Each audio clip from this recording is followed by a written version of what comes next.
नजदीकियां कहीं अपनों से दूरियां ना बढ़ा दे। श्याम सुंदर जी और सविता जी आज बहुत खुश थे, और हो भी क्यों ना, आज उनके चारों बच्चे, दो बेटे दो बेटियां, नाती नाती, सब लोग एक साथ जो इकट्ठा हो रहे थे। उन दोनों के तो पैर जमीन पर ही नहीं पड़ रहे थे। दोनों कल के फंक्शन की तैयारी में जुटे हुए थे। दरअसल कल उनकी 50वीं शादी की सालगिरह जो है, तो सबने सोचा साथ में मिलकर मनाएंगे तो मजा आएगा। इसी बहाने सब मिल भी लेंगे। बस इसीलिए सब भाई बहन, उनके बच्चे और थोड़े मिलने वाले लोगों का गेट टुगेदर रखा है। ज्यादा कुछ नहीं, शाम तक सब फ्री हो जाएंगे। आज उनके बच्चे आ रहे हैं। दोनों बेटों की नौकरी बाहर है, तो अपने परिवार के साथ वहीं रहते हैं, और बेटियों की शादी हो गई है तो अपने ससुराल में। दोनों पति पत्नी अपने गांव के पुश्तैनी मकान में रहते हैं। सोचते हैं जब तक हाथ पैर चल रहा है तब तक ठीक है, और गांव में मन भी लगा रहता है। इसीलिए शहर नहीं जाना चाहते बेटों के पास। सविता, सब तैयारी हो गया ना? बस अब तुम भी थोड़ा सुस्ता लो। सुबह से लगी हो काम में, फिर बच्चों के आने के बाद समय नहीं मिल पाएगा। श्याम सुंदर जी बोले। हाँ बस हो गया। वैसे इन बूढ़े हाथ पैर में जान कहाँ बची है। अब बस बच्चों के आने की खुशी में पता नहीं इतनी ताकत कहाँ से आती है शरीर में। सविता जी बोली। शाम को 4-5 बजे के करीब सब पहुँच चुके हैं। सब लोग मिलकर बहुत खुश हैं, और बच्चों को देखकर तो दोनों के आंखें ही भर आई। सब बड़े लोग खाना खाकर साथ बैठे हैं, और बच्चे एक साथ अलग अलग कमरे में अपने अपने मोबाइल फोन के साथ। छोटे से लेकर बड़े तक 1-1.5 घंटे बाद श्याम सुंदर जी बोले। अरे बहुत देर से बच्चों की आवाज नहीं आ रही है, कहाँ है हमारे शैतान सारे?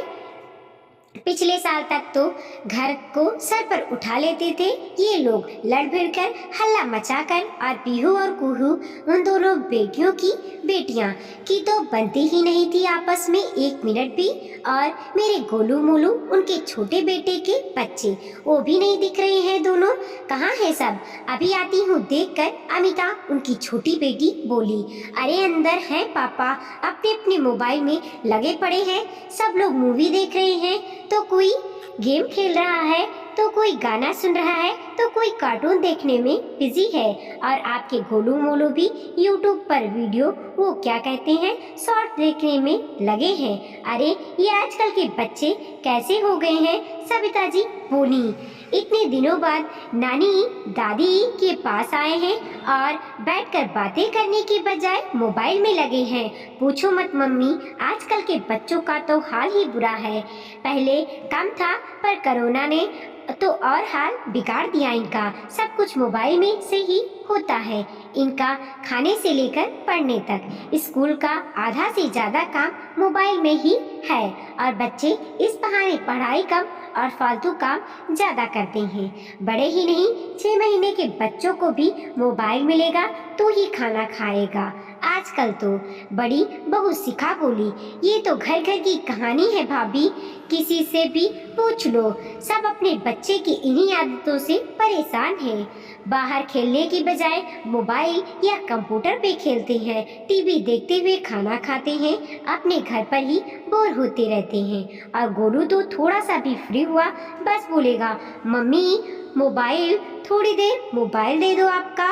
इसीलिए तो पासवर्ड लगाकर रखना पड़ता है। छोटी बहू नीता बोली। तो तुम कुछ समझाती क्यों नहीं बहू? सविता जी और श्याम सुंदर जी बोले।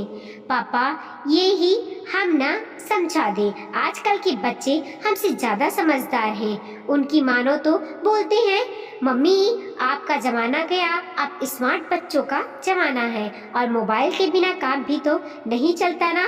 कोविड के बाद से तो स्कूल भले ही ऑफलाइन हो गए, पर वर्क अभी भी ऑनलाइन ही आता है। और फिर जब सब कुछ डिजिटल हो गया, यहाँ तक कि पेमेंट करना भी, तो फिर कैसे बिना मोबाइल के रहें? ये तो घर घर की कहानी है अब कि पैसे चाहे पास हो ना हो, मोबाइल पास होना चाहिए, क्योंकि मोबाइल होने से कोई काम नहीं अटक सकता। कहीं आना जाना, रास्ता मालूम करना, कुछ नया पता करना, कोई भी काम। दोनों बहुएं बोली। हाँ, ये तो सही है। सबने हाँ में हाँ मिलाई। और फिर आजकल का जमाना भी तो नहीं है बच्चों को कहीं बाहर किसी के यहाँ खेलने भेजने का। अच्छा है मोबाइल में लगे रहते हैं तो हमारी आंखों के सामने रहते हैं। कम से कम कुछ अनहोनी होने का डर तो नहीं रहता। पहले तो हम मोहल्ले पड़ोस में खेलते थे, पर शहर में तो वो भी नहीं है और रोज बुरी खबर सुनकर मन में डर भी बना रहता है। पर बेटा, मोबाइल से नजदीकियां कहीं अपनों से दूरियां ना बढ़ा दे। बच्चे बिगड़ जाएंगे। ऐसा तो नहीं पापा, आपके दिए हुए संस्कार, इतना तो विश्वास कीजिए अपने बच्चों पर। शिक्षा और संस्कार अच्छे हैं तो बच्चे हमारा नाम रोशन करते हैं हमेशा। तभी दोनों बेटे आइसक्रीम लेकर आ गए और बच्चे आइसक्रीम का नाम सुनकर बल्लियां उछलने लगे। सबने मिलकर आइसक्रीम खाई और कल जल्द उठने का बोलकर सो गए। अगले दिन पूरा फंक्शन अच्छे से हो गया और सबने अपने अपने मोबाइल में खूबसूरत पलों को कैद कर लिया। जब शाम सुंदर जी और सविता जी ने अपनी फोटो और वीडियो देखे तो बहुत खुश हुए और हंसते हुए बोले, ये मोबाइल तो बड़ी कमाल की चीज है भाई, इसने तो तेरी नानी को जवान बना दिया। देख तो कैसी सुंदर लग रही है। श्याम सुंदर जी सविता जी को छेड़ते हुए बोले, पर बच्चे मोबाइल को मोबाइल की तरह ही उपयोग में लाओ तो बेहतर होगा, वरना तुम दिन रात इसी में लगे रहोगे तो नाना नानी दादा दादी के पास कब बैठोगे। तुम्हें पता है हमारे पास कहानियों का खजाना है, तरह तरह की पुरानी परंपराओं का ज्ञान है, रीति रिवाज और संस्कारों का ज्ञान है जो तुम्हारे मोबाइल में नहीं है। तुम्हें सुनना है?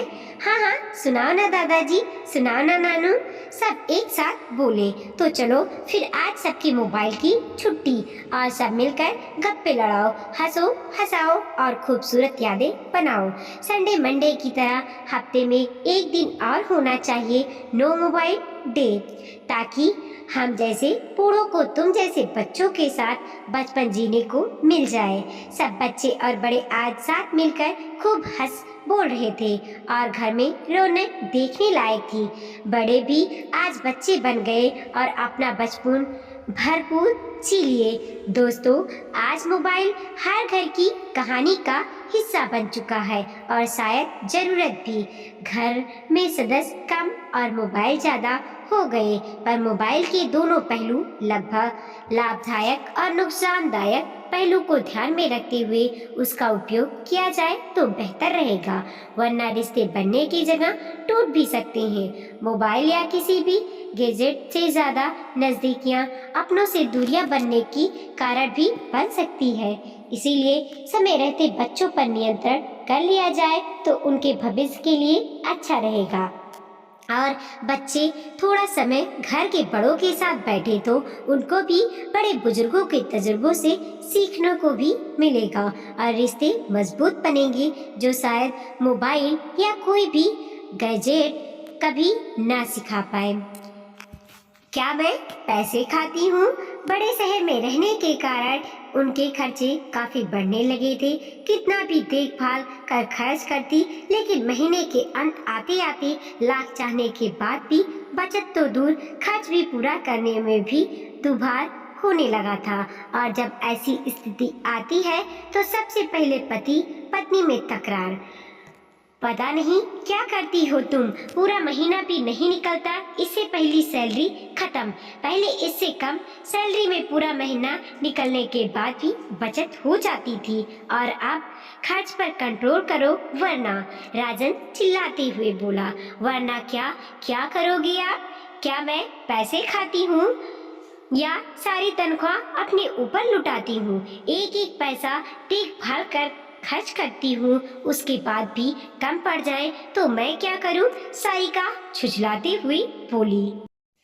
देखो सारिका, मैं ये नहीं कह रहा कि तुम बेफिजूली खर्च करती हो, लेकिन पता है ना यह शहर कितना महंगा है। अगर यहाँ टिकना है तो खर्चों पर कुछ तो लगाम लगानी पड़ेगी। मैं तो पूरी सैलरी लाकर तुम्हें दे देता हूँ, उससे ज़्यादा बताओ क्या कर सकता हूँ? राजन अपने आप को थोड़ा संयत कर सारिका को समझाते हुए बोला, आप भी तो देख ही रहे हो कि शहर के खर्चों को देख मैंने अपने सारे शौक मार लिए हैं, लेकिन घर के दूसरे जरूरी खर्च भी तो है। दोनों बच्चे स्कूल जाने लगे हैं तो उनका खर्च भी बढ़ गया है। इसके अलावा प्राइवेट स्कूल वालों के दूसरे चोचले, कभी यह फंक्शन कभी वह फंक्शन, और उनके लिए कुछ न कुछ सामान। यूनिफॉर्म उनकी तय गई दुकानों से लेनी जरूरी है और वहाँ उनके दाम किसी दूसरी दुकान से दुगने हैं, लेकिन क्या करें, मजबूरी। वैसे मैं सोच रही थी कि अब दोनों ही बच्चे स्कूल जाने लगे हैं तो मैं फिर से टीचिंग शुरू कर दूं। मुझे विश्वास है मेरी पिछले एक्सपीरियंस को देख मुझे किसी अच्छे स्कूल में नौकरी मिल ही जाएगी। वैसे मैं अपने पिछले में स्कूल में अप्लाई करके देखती हूँ। वह तो ठीक है सारिका, लेकिन देखो तुम पर काम की दोहरी मान पड़ जाएगी। दिन में जो तुम्हें थोड़ा आराम मिलता है, नौकरी करोगी तो चकरधनी सी बनी रहोगी तुम्हारी। और फिर वह पहले की तरह चिक चिक। राजन कुछ सोचते हुए बोला, नहीं ऐसा कुछ नहीं होगा, 2 पैसे हाथ में आएंगे तो मैं काम वाली रख लूंगी। वैसे भी राजन, बढ़ते बच्चों के खर्च देख ही रहे हो, आगे खर्च बढ़ेगा ही, तो हमारे पास दूसरा कोई चारा नहीं है। थोड़ा माइनस तो तुम्हें भी करना पड़ेगा। रही बात चिक चिक की, तो नौकरी नहीं कर रही तो भी चिक चिक तो हो ही रही है ना। वैसे सारिका, तुम्हें नहीं लगता कि शहर आकर हमने गलती की? अपने कस्बे में भी मुझे अच्छी खासी नौकरी कर रहा था ना, तनख्वाह कम थी तो क्या, संयुक्त परिवार में कुछ खर्चों का तो पता ही नहीं चलता था। रसोई का खर्च आधा, काम भी माँ भाभी के साथ तुम मिलकर ही कर लेती थी, और तुम्हारी नौकरी पे जाने के बाद बच्चों को संभालने की कोई चिंता नहीं थी। 4-5 साल में ही हमने कितनी बचत कर ली थी। कुछ समय और मैं वहीं नौकरी करता तो मेरी प्रमोशन होने की वाली थी, लेकिन कहते कहते दिल चुप हो गया।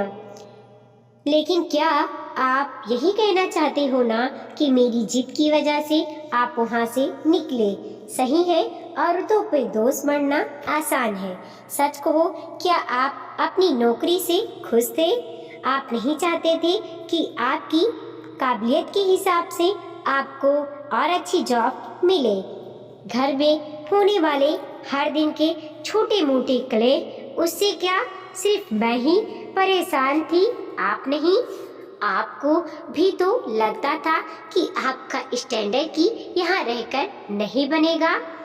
आप भी तो निकलना चाहते थे वहाँ से, फिर सारा दोष मुझ पर क्यों राजन? सारिका की बात सुन राजन चिढ़ते हुए बोला, मैं क्या तुम पर दोष लगा रहा हूँ? बस मन में आया तो कह दिया। यह जिंदगी हमने अपनी मर्जी से चुनी है तो किसी पर दोष क्यों मढ़ना? फैसला तो काफी पहले ही ले चुके थे, अब दोबारा मुड़कर देखने का तो सवाल ही नहीं है। कहकर राजन ऑफिस के लिए निकल गया। सही तो कह रहा है राजन, शहर आने का फैसला उन दोनों की सहमति से ही हुआ था। राजन अपने ही कस्बे के एक बैंक में कार्यरत था और सारिका स्कूल में नौकरी करती थी। दोनों ही अपने परिवार वालों के हिसाब से अच्छे पढ़े लिखे थे। राजन 2 भाई थे। राजन के भाई की अपनी दुकान थी और उनका काम हुआ आमदनी राजन से कुछ कम था। राजन की भाभी घरेलू महिला थी, पिताजी नहीं थे। हाँ, उनकी पेंशन आती थी। जैसा कि हर एक संयुक्त परिवार में होता है, खर्चे तो बढ़ जाते हैं, लेकिन छोटी छोटी बातों पर कलह जरूर होता है। राजन को लगता कि उसकी जेब से घर खर्च ज्यादा जा रहा है और बड़े भाई को अपना। सारिका को लगता वह कम काम ज्यादा करती है और बड़ी बहू को लगता कि वह क्योंकि सारिका तो नौकरी पर जाती थी, पर पूरे घर की जिम्मेदारी बड़ी बहू व सास के कंधों पर थी। हाँ, यह दोनों का एहसास था कि साझे में रहने से खर्ची का बोझ आधा हो गया जाता है, साथ ही काम का। सारिका नौकरी पर जाती तो पीछे से उसके बच्चे की देखभाल सास कर देती। वह सुबह बस अपना खाना बनाकर ले जाती। हाँ, शाम के खाने की जिम्मेदारी उसकी थी। सुबह का खाना जेठानी बनाती, साफ सफाई वाली बर्तन सफाई कर जाती थी। इसका खर्च दोनों में बढ़ जाता और दुकान से सब्जी वगैरह लाने का काम सासू माँ कर देती। साथ ही छोटे मोटे खर्च में भी पैसा लगा देती थी, लेकिन उसके बाद भी बस दोनों भाइयों और बहुओं को यही लगता कि उनकी जेब से ज़्यादा जा रहा है। अगर उनका परिवार अकेला होता तो वह पता नहीं कितनी बचत कर लेते। राजन को शहर में एक अच्छी नौकरी का अवसर मिला तो उसने सारिका से सलाह मशवरा किया। सारिका तो वैसे भी संयुक्त परिवार में रहकर तंग आ चुकी थी। उसने झट से सहमति देते हुए कहा, क्यों नहीं, बाहर निकलेंगे तो कुछ बचत भी हो सकेगी और बच्चों का भविष्य बेहतर बनेगा। राजन ने जब परिवार वालों को यह बात बताई तो उसके भाई भाभी की खुशी का देखते ही बनती थी कि चलो बला टली, सारे घर में हमारा राज। बस राजन की माँ को दुख था कि परिवार बिखर रहा है, लेकिन बच्चों की तरक्की देख उन्होंने भी सहमति दे दी। लेकिन शहर आकर जैसे दोनों ने सोचा था वैसा कुछ नहीं हुआ। यहाँ आते ही खर्च बढ़ गए, क्योंकि कस्बे और बड़े शहर के खर्चों में काफ़ी अंतर होता है। बड़े खर्चों की बात छोड़ो, सब्जियां व काम वालियों के रेट ही कस्बे से दुगने थे। सारिका ने सोचा था क्रेच में बच्चों को छोड़कर नौकरी कर लेगी, लेकिन कैच फीस सुनकर उसके होश उड़ गए। लेकिन छोड़ना मजबूरी था। 2 महीने भी नहीं हुए थे कि वहाँ बच्चे पर उचित देखभाल न मिलने के कारण बीमार रहने लगे। अब नौकरी से जरूरी बच्चों की देखभाल थी, इसीलिए सारिका को ना चाहते हुए भी नौकरी छोड़नी पड़ी। इतने बड़े शहर में एक आदमी की तनख्वाह पर घर खर्च चलाना दुर्भार हो रहा था, जिसका परिणाम रोज रोज की चिक चिक व कलेश। धीरे धीरे समय निकलता गया और दोनों ही बच्चे स्कूल जाने लगे थे, तो उनके बढ़ते खर्चों को देखते हुए सारिका ने फिर से नौकरी करने की ठान ली, जिससे खर्चों पर काबू व गृहस्थी की गाड़ी पटरी पर आ सके। वीडियो को लाइक कीजिए, कमेंट कीजिए और अपने दोस्तों के साथ जरूर शेयर कीजिए। चैनल पे नए हैं तो प्लीज़ सब्सक्राइब कीजिए और देखते रहिए मोटिवेशनल स्टोरी।